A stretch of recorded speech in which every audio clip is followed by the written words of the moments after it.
If you have been following the hip-hop world recently, you are aware of the intense turmoil that is erupting amongst some of the industry's biggest names. Five Chicago gang members with ties to Lil Durk, OTF, accused of being hired to unalive Quando Rondo. Theories have been swirling around the timeline since Durk was kidnapped by the feds in October 2024. Bricc Baby is at the center of it all, which isn't surprising given that he has been running his mouth in practically every interview. But FBI footage is now emerging and revealing something much deeper, hinting at details surrounding the case. Wiretaps, recordings, and all that, like he was in too deep with a J. Reed. In April 2025, a number of reports surfaced claiming that federal authorities had obtained wiretapped conversations in which Lil Durk allegedly discussed payments related to these murders for hire plots. One video claimed that the feds had placed a rat in a cell with one of Durk's associates who recorded incriminating conversations about money changing hands for the alleged hits, while another suggested that Bricc Baby had folded and made a confession related to Durk's murder for hire charges. Wiretaps, recordings, and all that, like he was in too deep with a J. Reed. Now,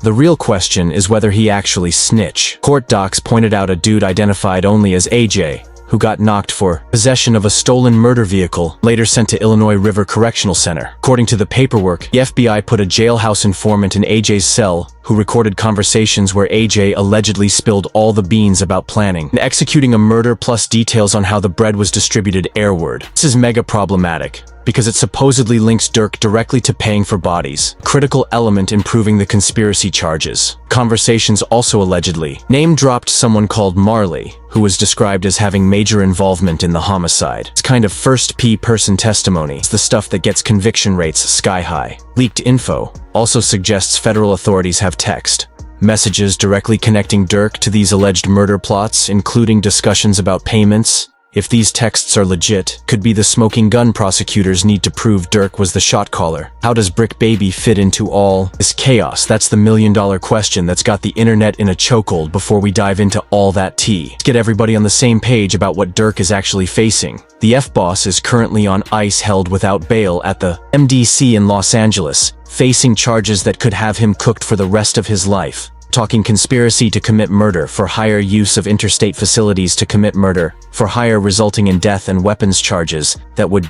make your head spin. Big steer moves that backfire tremendously. The whole case centers around what prosecutors claim was a get-back plot for King Von's murder. According to the paperwork, Durk allegedly put a bag on Quando Rondo's head. Von got stretched in that Atlanta parking lot brawl back in 2020. Feds say this whole revenge scheme resulted in the August 2022 murking of Wando's cousin Savia Lul Pab Robinson at a gas station in LA. The intended target, Quando himself, made it out unscathed. What's got the feds feeling themselves in this case is the ridiculous amount of receipts they claim to have on deck. We're talking about 230 GB of digital evidence, surveillance footage, audio recordings, the whole 9+ more than 20,000 pages of paperwork detailing alleged crimes. That mountain of evidence is why Durk's trial got pushed from January to October 2025. The ops need time to organize all their dirt. But what exactly is in all that digital evidence? According to the streets, the feds have surveillance footage showing the white BMW allegedly used in the Lou Pab hit, GPS data linking the murder whip to a sporting goods store where ski masks were purchased, and bank statements showing that plastic connected to Durk and F was used to book flights and hotel rooms for the alleged shooters. But the most damning piece of evidence might be a text from Durk's phone telling an associate, "Don't book no flights under no names involved with me." Feds are saying this proves Durk knew what was popping and was trying to cover his tracks now about them audio recordings, though. That's where this situation gets extra spicy, and where the Bricc Baby allegations enter the chat. Bricc Baby, real name Rico Kennedy, is a Los Angeles rapper, affiliated with the role in 60s Crips, who's done tracks with Future, Young Thug, and other big names. Air Dirt got booked. The rumor mill started spinning that Bricc was co-conspirator in the indictment, or had somehow provided crucial intel to the authorities. These theories gained mad traction. No Jumper interview where Bricc Baby reacted to news about the F charges and mentioned Lil Pab's death. When that clip went viral, people started speculating. Wildly, some fans even cooked up a theory that Lil Durk had paid Bricc Baby $100K a month before Lil Pab's death to set up the hit on Quando Rondo.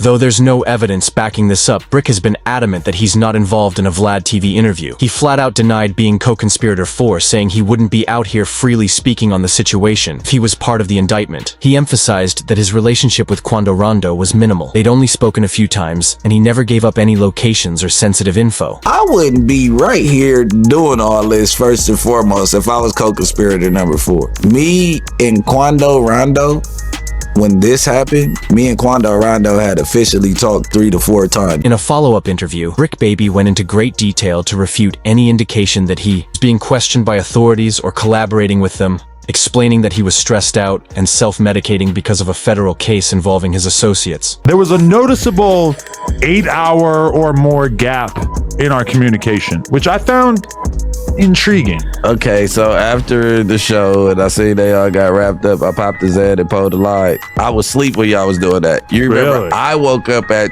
1 in the morning, right when Act was ending his stream. Despite these denials, the internet streets kept the speculation flowing. A Reddit post blew up with commenters questioning how Bricc could discuss hot topics without catching heat. Some suggested he might be working with the law or had fallen out with his gang. One commenter wrote, "Do you remember when he was in Atlanta in a hotel, and there was helicopters acting like they were following him? But if anything, it looked like a police convention, and he was a part of it. LOL." Referencing an incident they saw as evidence of law enforcement connections. Another posted, "Thought it was members over friends. Bricc would backdo his own mama for AF Chain, accusing him of disloyalty to his set." Twitter was just as wild with posts like, "Bricc Baby snitched on dirt" going viral. Other users debated whether Bricc was a co-conspirator or had disappeared AR. The interview dropped during a heated exchange with Whack 100 on DJ Academic's livestream. Bricc Baby rejected any suggestion of snitching or cooperation, claiming he was locked up, the most explosive allegation. However, centers around AF member known as Jam, who supposedly wore a wire for years collecting evidence against Dirk. November 6, 2020, co-conspirator number 4 was in a had a conversation with Dirk. It's no way possible it was me because on November 6, 2020, I was in jail.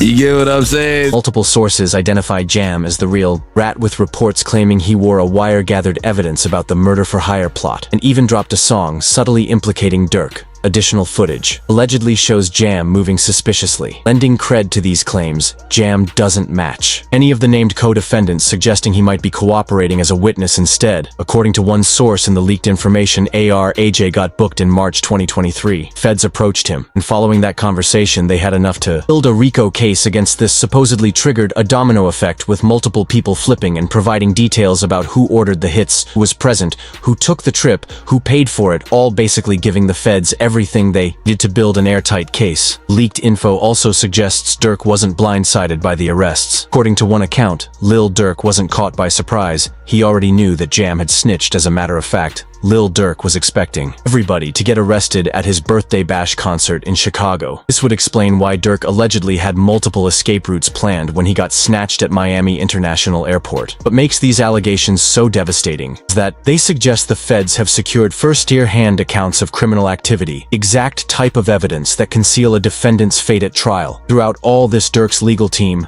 led by high-profile attorney Drew Finling, known as the billion-dollar lawyer, has maintained his innocence, arguing that the evidence is circumstantial. At best, they've particularly objected to prosecutors using Dirk's lyrics as evidence, with University of Richmond professor Eric Nielsen criticizing this practice. It's dangerously sloppy, but the specific nature of the charges and the volume of evidence make this a major uphill battle for the defense.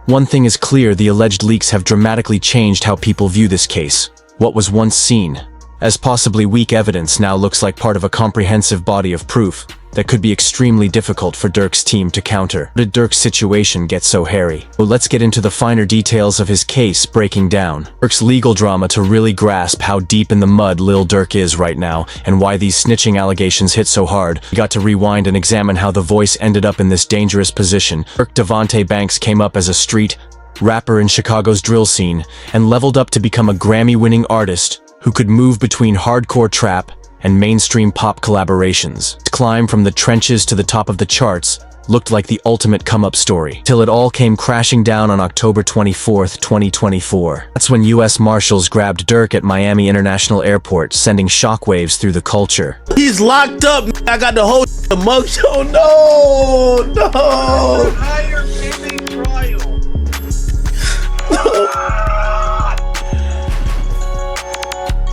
No.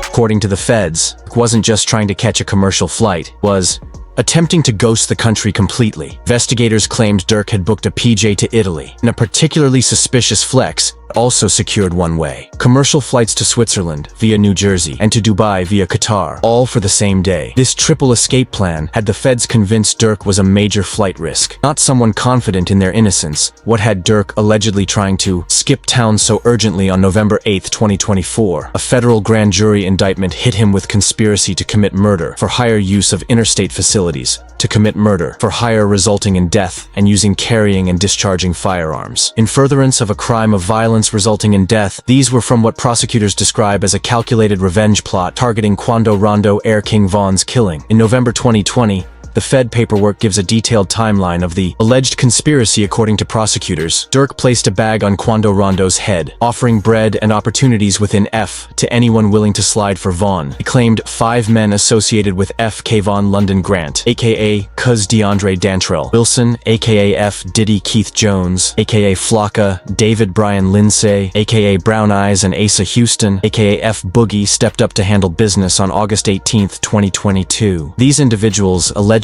got the drop from a longtime affiliate, mysterious co-conspirator, for that Quando Rondo was staying at a specific hotel in Los Angeles with Dirk supposedly bankrolling the operation. The squad flew to California, rented luxury whips, cop ski masks, and secured weapons, including what prosecutors describe as a fully automatic machine gun the next day. August 19th, the indictment alleges these F affiliates followed Quando Rondo and Lou Pab through LA in their Cadillac Escalade, air tracking them to multiple spots. The crew allegedly lit up the gas station near the Beverly Center, letting off at least 18 shots. Lou Pab caught the worst of it and died from his wounds, while Quando Rondo escaped unharmed. What makes the government's case particularly strong is the digital breadcrumbs allegedly connecting Dirk to this hit. Despite the best efforts of his legal team, Dirk entered a not guilty plea to all charges during his arraignment in Los Angeles on November 14, 2024. Judge Patricia Donahue denied a pre-trial release motion on December 12, 2024, ruling that Dirk's resources and potential to flee were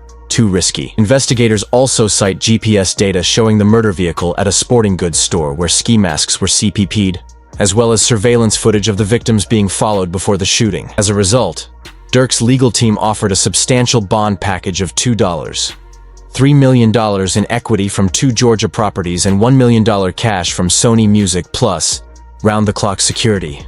But the judge wasn't feeling it. Making matters worse, prosecutors allege that Dirk was violating jail protocols at the MDC in Los Angeles by participating in unauthorized 3-way calls, further damaging his case for pretrial. These allegations of breaking jailhouse rules raised questions about his respect for authority and potentially influenced how the court viewed his case going forward. As if the Quando Rondo situation wasn't heavy enough, prosecutors dropped another bomb during Dirk's detention hearings. They claimed he might be connected to a second murder for hire plot involving the January 2022 smoking of Stefan Mack, a 24-year-old alleged shot caller in the Smashville faction of the Gangster Disciples. In Chicago, according to an unsealed FBI affidavit from 2023, Mack caught a fatal 1 air, leaving a youth center in Chicago. The document references text messages and social media posts discussing payment from Dirk for Mack's murder, allegedly as getback, for the 2021 killing of Dirk's brother Dantef Dong Banks. While no formal charges have been filed against Dirk in this case, yet prosecutors use this affidavit to argue he should remain locked up, suggesting a pattern of violent behavior. Federal prosecutors have also claimed that Dirk offered bread for other hits, including one targeting a family member of a witness, though details remain scarce. These allegations surfaced during his December 2024 detention hearing as prosecutors portrayed Dirk as a danger to the community who needed to stay behind bars beyond the criminal charges. Dirk is fighting multiple civil lawsuits that could drain his bank account and further tarnish his legacy. On February 24, 2025, Andrea Laquila Robinson, Savia Robinson's mother, filed a wrongful death lawsuit against Dirk, his business manager, and a related company in Cook County Court, Chicago. The lawsuit claims Robinson's death in the 2022 Los Angeles shooting resulted directly from a targeted attack orchestrated by Durk in a separate legal action from October 2024. FBG Duck's mother filed a wrongful death lawsuit against Durk OTF King Von's estate and several music companies. This lawsuit alleges that Durk and OTF orchestrated a campaign of violence against FBG Duck, including placing a $100 bounty on his head leading to his fatal shooting in Chicago's Gold Coast area in August 2020. Despite these mounting legal challenges, Durk has maintained a connection with his fan base. His 9th studio album Deep Thoughts dropped on March 28, 2025, while he was locked up back to the central issue of snitching allegations in street culture. Cooperating with authorities represents the ultimate violation, breaking an unwritten code that governs relationships in communities where distrust of law enforcement runs deep. The suggestion that someone close to Durk may have turned on him adds yet another layer of tragedy to an already devastating situation. If the allegations about either Jam or Bricc Baby wearing a wire are accurate, it represents a major breach of trust within Durk's inner circle. According to reports from various sources, Jam allegedly cooperated with authorities for years, gathering evidence that implicated Durk in the murder-for-hire plots. This long-term betrayal, if confirmed, would be particularly painful for someone like Durk, who has consistently emphasized loyalty in both his music and business dealings. In a Vlad TV interview, Bricc Baby offered a critique of the alleged murder-for-hire operation that some viewed as suspicious insider knowledge. He questioned the strategy of flying shooters from Chicago to Los Angeles, suggesting that using local hitmen would have been less obvious. He highlighted the hotel stays and ski mask purchases as tactical errors that created an easily traceable pattern for investigators. Perhaps the most implicating of Bricc Baby's statements was when he revealed that he would give up Quando's location to Lil Durk if he was broke. You said that if you actually knew Quando's address, you would have given it to Durk. Just like on some loyalty, I just said that again right here. I said, had I been low on some money or something and somebody just called my phone and I had a location, like, Adam even agreed to that. Come on, Bricc, you can't be saying that on camera. Regardless of who said it, Lil Durk appears to be in a very deep hole right now. What could the future hold from the F-Boss, the fallout, and Lil Durk's future? As the dust settles on these shocking accusations and leaked recordings, we have to keep it stacked. Legal experts say that if these alleged wiretap conversations and snitch testimonies are real and admissible in court, Durk's defense is essentially cooked. The feds boast a conviction rate of over 90% in cases that go to trial, a statistic that is made even more horrifying when one considers evidence like recorded conversations and cooperating witnesses, which usually seal a defendant's fate. I don't necessarily think you're just beating a Fed case like that. I think there's gonna be a difference where, 5 years, yeah, you'll survive that. 10 years, you'll survive that. A 80-year sentence plus life, you're not making it. The federal system operates completely different from state courts. Federal prosecutors don't typically bring charges unless they've carefully built a case that almost guarantees a conviction. Massive evidence collection in Durk's case indicates they've put together a comprehensive narrative against Durk and his co-defendants. That's going to be mad difficult to break down. Drew Finling, Durk's high-profile lawyer, has the ultimate uphill battle. His defense strategy will likely involve challenging whether the leaked recordings can even be used in court and attacking the credibility of any snitches. The defense will probably go hard against prosecutors' use of Durk's lyrics as evidence, arguing that this practice misinterprets artistic expression as literal confession. But even with the strongest defense, money can, by the sheer volume of evidence and specific nature of the charges, make this an extremely tough case to beat if convicted on all counts. Durk faces a maximum sentence of life in federal prison, a reality that sent shockwaves through his fan base and the wider hip-hop community beyond the criminal charges. Durk is battling multiple civil lawsuits that could potentially drain his bank account. The lawsuit filed by Sava Robinson's mother seeks compensation for her son's death, while the suit filed by FBG Duck's mother alleges Durk's involvement in a campaign of violence that led to her son's killing. These civil cases represent another layer of legal and financial jeopardy for the Chicago rapper. The money implications of these legal troubles extend way beyond potential civil damages. Since his arrest in October 2024, Durk has been held without bond, meaning he hasn't been able to tour or participate in many of the activities that typically generate major bread for artists at his level. While he did drop Deep Thoughts in March 2025 from behind bars, The promotional opportunities were severely limited by his lockup, plus the legal fees associated with a high-profile federal case like this. Get real high, real quick securing. A lawyer like Drew Finling comes with a premium price tag, and the extensive preparation required for a federal murder conspiracy trial only adds to those costs between potential civil damages, lost income opportunities, and mounting legal fees. Durk could face financial ruin, even if he somehow beats the case. Perhaps most significant is the potential impact on Durk's legacy. Standing in hip-hop history before his arrest, he had solidified his position as one of drill music's most influential figures with a Grammy win and multiple platinum albums. His journey from Chicago's Englewood neighborhood to mainstream success embodied the aspirational narrative that hip-hop has long celebrated, now that legacy risks being permanently defined by these allegations rather than his musical contributions.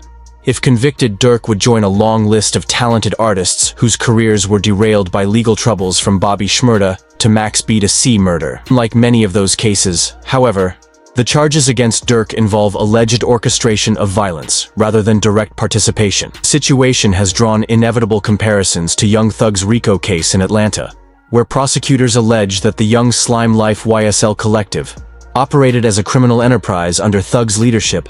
Both cases highlight growing scrutiny of rap collectives by law enforcement and raise concerns about how the criminal justice system approaches hip-hop culture. Critics argue that prosecutors go and target rap artists and their associates based on misinterpretations of lyrics and music videos, failing to distinguish between artistic expression and criminal intent. However, in Durk's case, the evidence appears to extend well beyond creative content to include financial records, surveillance footage, and potentially damning recorded conversations. This makes it harder to argue that he's being targeted simply because of his music or cultural identity. Like many drill artists built his whole wave on music that kept it 100 about violence and street life. He's accused of living those lyrics in ways that have had devastating real-world consequences. Raises uncomfortable questions about the responsibility artists bear for the narratives they promote and the examples they set, especially for the shorties who look up to them as role models as Durk's case moves toward trial in October 2025. Several factors will likely determine the outcome. A major one is whether his co-defendants will fold and cooperate with prosecutors for lighter sentences. Court documents already show that co-defendant DeAndre Dantrell Wilson has requested a plea sentence report suggesting he might be exploring a plea deal. If Wilson or other co-defendants agree to testify against Durk, it would significantly strengthen the prosecution's case. There's also the possibility that Durk himself might seek a plea agreement rather than risking trial given the weight of evidence against him and the potential for a life sentence. If convicted at trial, a negotiated resolution might represent his best chance to secure a shorter bid. However, any plea would almost certainly require admission to serious charges, potentially causing irreparable damage to his reputation and legacy. On social media platforms, users have hotly debated the implications of the leaked recordings, with opinions sharply divided. Some fans maintain that Durk's alleged actions were justified by street loyalty, particularly his desire to get back for King Von's death. Others view the murder for hire allegations as a tragic waste of talent and potential a case of someone who escaped the trenches through music only to risk everything for revenge. One Reddit user expressed disappointment, having believed Durk was pushing for peace and positively influencing youth, but felt he threw his life away, seeking revenge for King Von's 2020 death for Bricc Baby. The continued allegations of snitching, despite his consistent denials, represent a potentially career-ending cloud over his reputation in March 2025. Following his arrest in Operation Drawdown, Bricc Baby called into the No Jumper podcast from jail, denying rumors he had been shanked and expressing intention to seek bail. His legal situation, though apparently unrelated to Durk's case, has only intensified speculation about his potential cooperation with authorities. The case also raises bigger questions about violence in hip-hop and the real-world consequences of beefs that originate in lyrics and social media. The alleged feud between Durk's F Collective and Wando Rondo's crew shows how conflicts that begin on wax or online can escalate to deadly violence, with repercussions extending far beyond the initial participants. With everything progressing so rapidly, the questions on everyone's minds include who else will get implicated in this case. Will Lil Durk beat the allegations? Will he or other F members cave and take a deal with the feds? Disciples members. Now the big question is, will rap lyrics be used in the trial, like what the feds did to Young Thug? Well, Rap lyrics might be difficult to use when trying to tie someone to a specific crime, like murder. But as the Redditor explained, in a RICO case, where simply proving gang affiliation is a huge win for the prosecution, rap lyrics will likely be used to demonstrate OTF's deep ties to the Black Disciples and their ongoing feud with South Side Gangster Disciples and other sets such as 051. This smells like trouble for Lil Durk and his OTF empire. Unfortunately, if convicted, Lil Durk and the 5 OTF members charged in the separate indictment each face a statutory maximum sentence of life in federal prison. If you enjoyed this video, then click the card showing on your screen for more videos like this.